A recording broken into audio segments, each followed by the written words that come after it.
C'est vrai? Ouais. J'ai un cœur, il y a un cœur sous le costume noir. Oh, vous êtes méchant avec vous-même quand même. Hein, ah bah non, on est mort.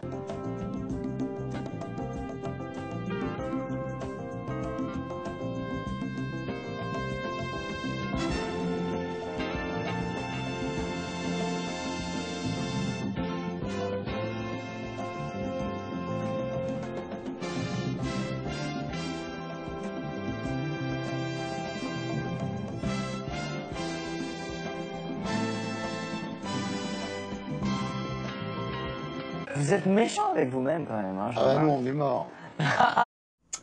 Bonjour à tous, bonjour à toutes. On est le 5 décembre 17. Alors c'est une vidéo pour vous mes abonnés qui va être une vidéo, ça va être du réchauffé. Voilà, mais figurez-vous donc qu'il y a une polémique entre Ardisson et les youtubeurs. Ardisson reprochant donc aux youtubeurs de faire du blé en faisant de la daube. Voilà. Alors comme Ardisson, donc c'est un luciférien, jésuite, manipulateur cognitif, d'accord, c'est vraiment un de mes ennemis, hein, d'accord, avec les autres, évidemment, ils sont nombreux. Donc les youtubeurs donc étant aussi donc en contradiction là, donc il y a possibilité peut-être de s'entendre, hein, parce qu'on a un ennemi en commun, voilà. Donc les youtubeurs donc tendez l'oreille. Parce que c'est quand même utile, je pense, hein, pour vous, donc, de savoir à qui vous avez affaire.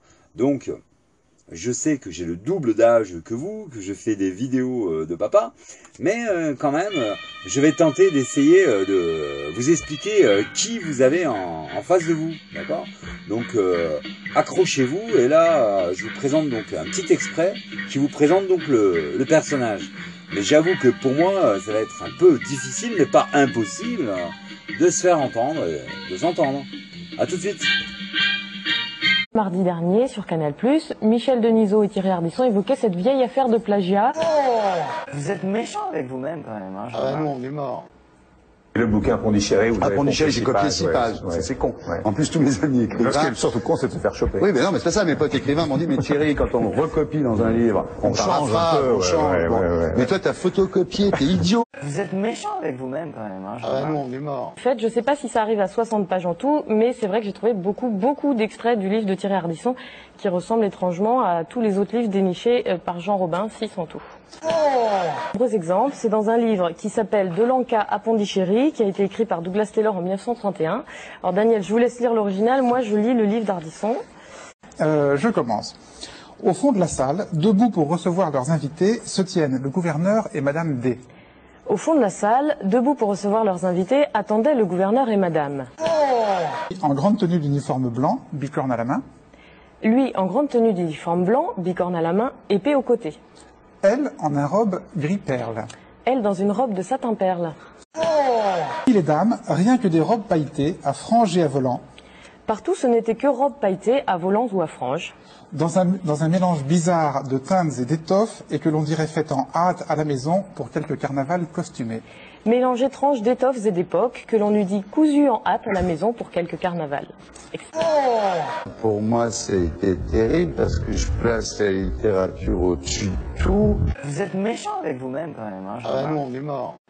Vous avez quand même un peu plus de mal à ouvrir des livres. C'est vrai, toujours d'ailleurs. Ouais. J'ai l'impression de perdre mon temps en fait quand je lis. Voilà. Donc, vous pensez bien que les youtubeurs, que si le ridicule pouvait être mortel, mon Dieu, nous vivrions en paix. On ne serait pas nombreux. Bref, mais ça, c'est une observation, quand j'aurais fini ma vie de terrien, là, quand je remonterai, parce que notre âme est éternelle, donc j'apporterai donc à la création divine, je leur demanderai fermement de rendre le ridicule mortel, comme ça on sera vraiment débarrassé des cons. D'accord? Voilà. Alors, Ardisson, on va dire qu'il n'est pas né mauvais, mais il est devenu. Et pourquoi? Bah, c'est l'histoire du capitaine Crochet, quoi. Hein. Il n'a pas eu de maman qui lui a donné et transmis une sensibilité. Tu vois, moi j'ai deux ados qui doivent avoir votre âge. Et donc, ils ont connu que Jacques Brel, quoi. Ils n'ont jamais connu John Wayne. En gros, John Wayne, c'était un gros con, hein, qui voulait tuer tous les Indiens. Parce que les Indiens, c'était les Indiens, tout simplement. Parce qu'ils sont, hein, voilà. Et ici, si tu veux, Jacques Brel, c'était insensible. Et ici, la sensibilité, hein, tu es dans une arène économique et tous les sensibles, ben, ils finissent à l'HP. Et donc ici, si tu veux, la sensibilité, elle est, comment dire, médicalisée, psychiatrisée, camisolée. Ici, on utilise la camisole chimique, hein, par le biais donc des antidépresseurs. Alors, Xanax, tout ça, hein, voilà. Donc, les gens, si tu veux, sensibles, alors que la sensibilité, donc, c'est un trait du caractère humain naturel, hein, d'accord. C'est pas une pathologie, hein, on n'est pas malade d'être sensible, hein, d'accord. Hein, sinon, il aurait fallu cadenasser Barbara, voilà. Encore une autre sensible, et il y en a eu hein, des sensibles hein, dans ce pays. Et donc par contre on favorise donc l'insensibilité, la cruauté. Donc ce qu'il faut que tu saches, donc c'est que on a un cerveau reptilien. Ce cerveau reptilien donc est attiré donc par le sexe, par la violence, par le titre, évidemment l'ego, donc par l'alcool. Hein. Alors là, vous donnez de l'alcool, là c'est l'histoire des Gremlins, hein, ça se transforme. Hein. Si vous laissez sortir les gens le soir, que vous leur donnez de l'alcool, ça y est, vous avez les monstres qui sont lâchés dans la ville. Et donc Ardisson, lui, c'est vraiment Jafar, quoi, hein, d'accord, un être noir avec des idées noires et tout ça. Hein. Lui, si vous voulez, il est blanc de peau avec il a même pas de cœur, je crois qu'il a une pile à la place du cœur. Quoi. Ça, c'est grâce à la science, hein, d'accord. Ici, on a fabriqué donc des cardiologues, d'accord, qui sont capables, puisque l'émotion première passe par le cœur, d'accord. Donc quand les gens comme ça sont insensibles, hein, il y a plein d'hommes politiques hein, qui ont un pacemaker hein, à la place du cœur, pile quoi. Donc là tu perds la face. Je règle mes comptes. Et donc, vous voyez, youtubeur, je me défends. Et donc si tu veux, on peut se demander quel être humain on a, quoi, hein, parce qu'on a un hybride, donc hein, grâce à la science, donc on a un cerveau reptilien, donc qui a besoin d'une pile pour fonctionner, quoi. Donc là, c'est vraiment de la science-fiction et c'est chaud, quoi. Donc, l'histoire, vite fait. En 1769, Louis XV, il tombe sur la constitution des Jésuites. Et il est lu, et il est écrit dedans, dans la constitution des Jésuites, là on te met le truc, le paragraphe. Donc tous ceux qui seront contraires à eux, donc ils devront s'arranger, d'accord, pour qu'ils ne le soient plus. Sous-entendu, on les dégage. Louis XV dissout la compagnie de Jésus, d'accord. Et en même temps, il avertit le pape, Clément XIII et Clément XIV, mais ils sont assassinés, avant qu'ils prennent des mesures contre les Jésuites, d'accord. Ils créent le Grand Orient. Ils sont chassés, mais ils créent un cheval de Troie, hein, le Grand Orient, donc en 1773. En même temps, ils créent les Illuminati. C'est les Jésuites qui créent ça. Donc, c'est deux fausses pistes, d'accord. Mais ils se servent donc du Grand Orient donc pour chauffer le peuple à blanc. Ils montent le prix des farines, ils multiplient par 5, d'accord. Et donc, en 89, ils arrivent à ce qu'ils voulaient, à couper donc la tête des rois et à prendre le pouvoir. Donc, ça fait qu'en fin de compte, on est dirigé par une secte donc religieuse, le jésuitisme, d'accord, depuis 1789. Ils se sont pas contentés de ça. Ils ont écrit aussi tout le catéchisme. Les médias qui vous enseignent les choses auxquelles il faut croire, le catéchisme. D'accord, depuis 1800 et des brouettes, hein, ils ont, je veux dire, cadenassé toutes les librairies et donc émis, si tu veux, leur narration à eux. Voilà. Ils se sont aussi occupés de la psychanalyse. Il me semble que maintenant, je dirais aujourd'hui, que je ne m'attaque pas seulement à la narration recuite, mais à toute narration, et je vais même plus loin, à toute parole. Pour moi, de plus en plus, il s'agit d'éteindre la parole, comme il s'agit d'éteindre les émotions, comme il s'agit d'éteindre les sentiments. Donc, il y a un type, un psychanalyste, jésuite, psychanalyste et jésuite, de Certeau, d'accord, donc avec Lacan, d'accord, qui crée une psychanalyse. On a vu ce que ça a donné. Ça a permis, si tu veux, aux jésuites Onfray ensuite, d'accord, de donner du grain à moudre à Onfray et à Christine O'Crane pour écrire le livre noir de la psychanalyse et descendre à la psychanalyse, d'accord, alors que Freud et Lacan, de Certeau, d'accord, ne parlent jamais de l'importance, d'accord, des connexions cognitives à avoir, hein, si on veut pouvoir je veux dire, étendre le champ de la pensée. Alors là, je vous invite donc à aller sur l'inconscient collectif, et vous allez voir, je suis fluide, hein, d'accord, assez synthétique, hein, je suis pas du tout prise de tête, voilà.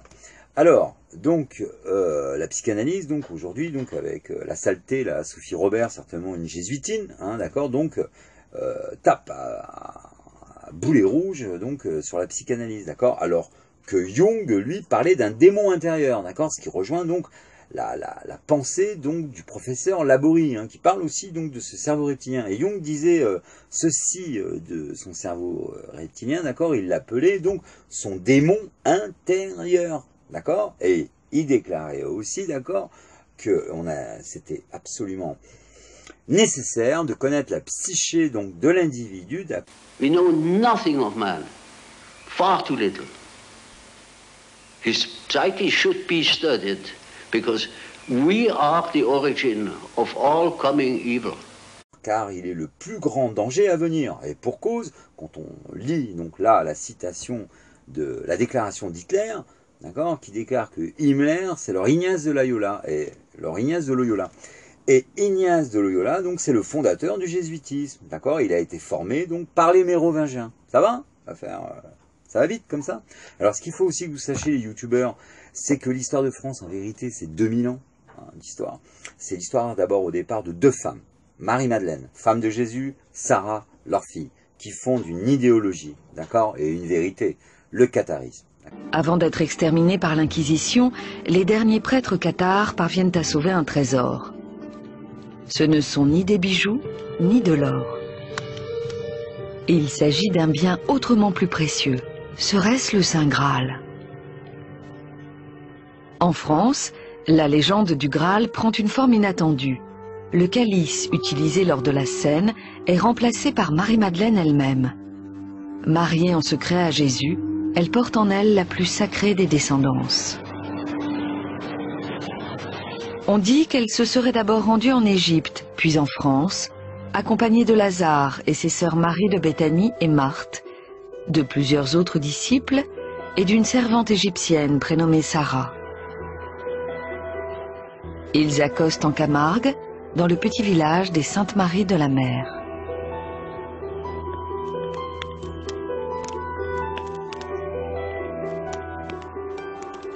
Beaucoup voient en Sarah la fille cachée de Marie-Madeleine et de Jésus. Âgée de 12 ans, sa naissance coïnciderait avec la mort de son père. Elle aurait alors été furtivement embarquée pour la France sous l'identité d'une servante.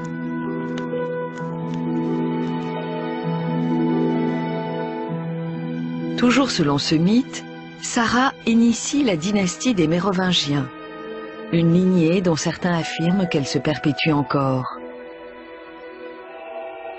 De nos jours, Sainte Sarah est souvent associée à la Vierge Noire, vénérée par les Tziganes.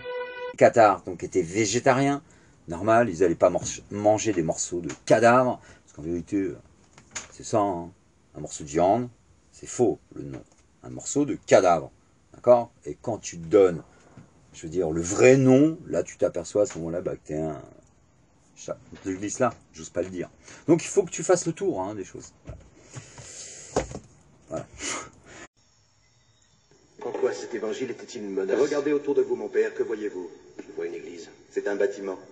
La véritable église de Jésus-Christ, c'est beaucoup plus. Plus qu'une bâtisse faite de bois et de pierres taillées. J'aime Jésus. Je n'ai besoin d'aucune institution entre lui et moi. Voyez, rien que Dieu et l'homme. Pas de palais, pas d'église. Les premiers mots de l'évangile selon Jésus sont « Le royaume de Dieu est en toi. » Et tout autour de toi. Pas dans les édifices de bois et de pierre. Fends un morceau de bois, et je suis là. Soulève une pierre, et tu me trouveras. Oui, mon frère. Donc, ces deux femmes-là ont fondé donc, cette idéologie-là donc d'un Dieu en nous et autour de nous. Donc, ce Dieu en nous, donc notre sensibilité, d'accord, qui s'exprime quand elle a des états d'âme. Ça va, hein, facile, d'accord, vous suivez, voilà. Donc, les youtubeurs, c'est absolument nécessaire, d'accord, qu'on fasse donc un tir groupé. Ok, parce que eux, ils m'ont balancé plein d'ennemis contre moi, d'accord. Et donc là, en fin de compte, j'ai besoin donc de vous rassembler, hein, d'accord, pour qu'on tire tous donc dans le même sens pour la vérité, hein, d'accord. Je n'ai pas d'ego et vous allez voir, j'ai un argument de taille. On est tous d'accord, que ce sont 1000 pensées qui font une pensée. Si moi, par exemple, je me nourris pas de Pierre Boulle, de Jung, de Kipling, de Léo Ferré et de tant d'autres, hein, il y en a 1000, je ne suis pas ce que je suis, d'accord. Donc 1000 pensées font une pensée, et condamner cette pensée reviendrait à commettre un génocide spirituel, d'accord. Donc moi je vois les choses comme le mouton, à plat, d'accord, avec l'iris du mouton, c'est-à-dire façon horizontale, différemment de Ardisson, le reptile, qui lui voit les choses verticalement. Voilà. Donc, la messe est dite, donc on se rassemble autour de la vérité. Merci de soutenir donc la vérité, tout simplement. Ciao, à bientôt.